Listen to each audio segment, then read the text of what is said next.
Hey everyone, welcome back to another video. In this video, I'm going to show you how to set up your Meta Glasses 2. Now this video is going to be particularly useful for individuals. Let's say that you got the Meta Ray-Ban Glasses Gen 2.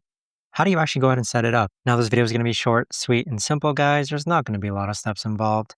Now the first thing that you're going to do is you're going to download the Meta AI app, which looks like this in the App Store. So go ahead and download it and then sign up using your Facebook or Instagram account. And then afterwards, go ahead and open it up. Then in the upper left-hand corner, click on the three lines, then click on Devices, then click on Add Device on the top right, and then click on Ray-Ban Meta. Now on this page here, you want to go ahead and remove the tab to begin, or you can actually hold the circle on the back until your case blinks blue. So we're going to hold it for about 5 seconds until the case blinks blue. And so now it's blinking blue. So we're going to click on blue LED turned on. So click on blue LED turned on. It's going to search for it. And there you have it. The device has now been found. But that right there, guys, is the best and easiest way that I know of to actually go ahead and set up your Meta Glasses 2. If you guys know of a better or easier way to actually do this, let me know in the comments down below.